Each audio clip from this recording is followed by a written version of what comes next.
খাজা বাবা ভুয়া, আবার বলেন ভুয়া ভুয়া।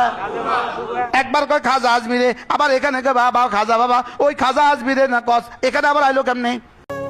রাসূলুল্লাহর বংশ তুমি, খাজা আজমিরি, তোমার নামে ভুয়া স্লোগান সইতে নাকি পারি। বেটা মুশতাকুন নবী, সুস্পষ্ট কথা শুনে রাখ, খাজা বাবা কখনো ভুয়া নয়।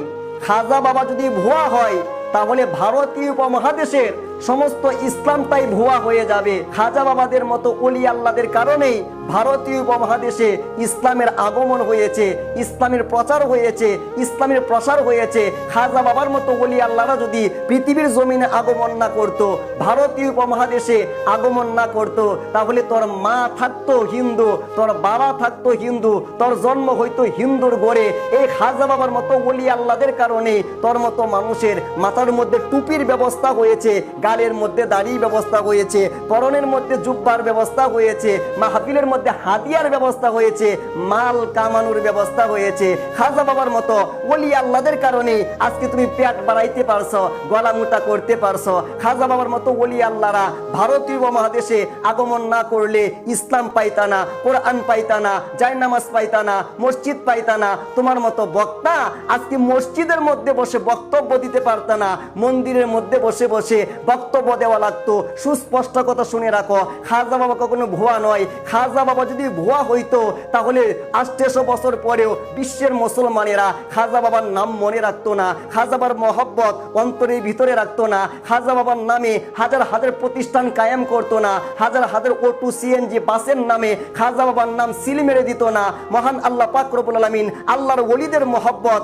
আগেও যেমন রেখেছেন, এখনো যেমন রেখেছেন, কিয়ামত পর্যন্ত আল্লাহর ওলিদের মহব্বত মানুষের অন্তরে জিন্দা রাখবে।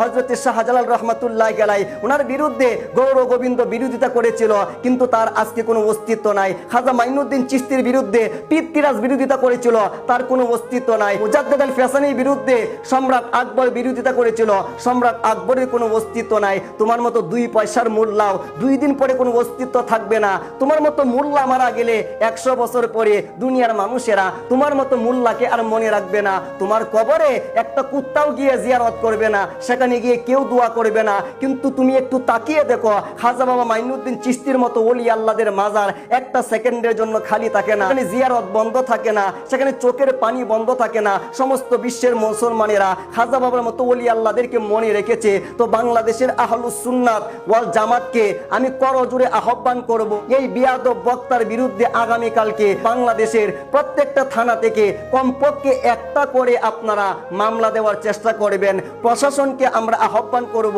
আগামী 24টা ঘন্টার ভিতরে এই বিয়াদব বক্তাকে বাংলার মুক্ত আকাশে থাকতে দিবেন না।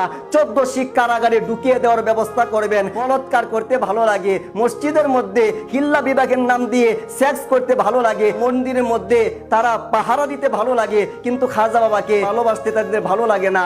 খাজা বাবা মাইনুদ্দিন চিশতি হাসান সানজারি রহমাতুল্লাহি আলাইহি ওনাকে যারা ভুয়া বলবে, আমরা বলবো ওর 14 গোষ্ঠী ভুয়া, ওর পোশাকটা হচ্ছে ভুয়া, ওর দাড়িটা হচ্ছে ভুয়া, উপরে মুসলমানের লেবাসটা হচ্ছে ভুয়া, ভিতরে হচ্ছে শয়তানের কারবার। রাসূল পাক রহমাতুল্লিল আলামিন মুসলমানের সংজ্ঞা দিয়েছেন, আপনি দাড়ি দিয়ে মুসলমান হইতে পারবেন না, মসজিদে বক্তব্য দিয়ে মুসলমান হইতে পারবেন না, ইতিকাফ করে মুসলমান হইতে পারবেন না। তো মুসলমান কাকে বলা হয়? বুখারী শরীফের 10 নম্বর হাদিসে উল্লেখ করা হচ্ছে, রাসূল পাক রহমাতুল্লিল আলামিন ইরশাদ করেছেন, আল মুসলিমু মান সালিমাল মুসলিমুনা মিন লিসানিহি ওয়া ইয়াদিহি।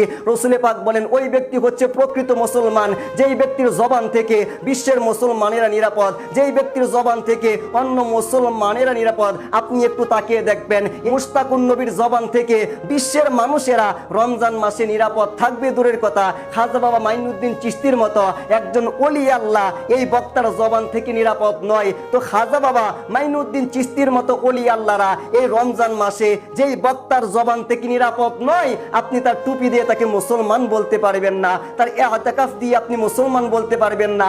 এই বিয়াদব বক্তা সম্পর্কে আরেকটা কথা বলে নেই, নেই। এই হচ্ছে সেই বেয়াদব বক্তা যেই ব্যক্তি বলেছিল রসুল পাক রহমাতুল্লিল আলামিনের 40 বছরের আগের জিন্দেগি উম্মতের জন্য কোনো কল্যাণ নাই, এটা অনুকরণীয় জীবন নয়, অনুসরণীয় জীবন নয়। তো যেই বক্তা বলি রসুল পাক রহমাতুল্লিল আলামিনের 40 বছরের আগের জিন্দেগি এটার কোনো দাম নাই, এটা অনুসরণ করার মতো নয়, অনুকরণ করার মতো নয়, এটার মধ্যে কোনো রহমত নাই, এটার মধ্যে কোনো বরকত নাই। এই বক্তাকে 24টা ঘন্টার ভিতরে প্রশাসনকে আমরা আহ্বান করব, আপনারা 14 শিখের ভিতরে ঢুকিয়ে তারপর জন্মের শিক্ষা দেওয়ার চেষ্টা করবেন।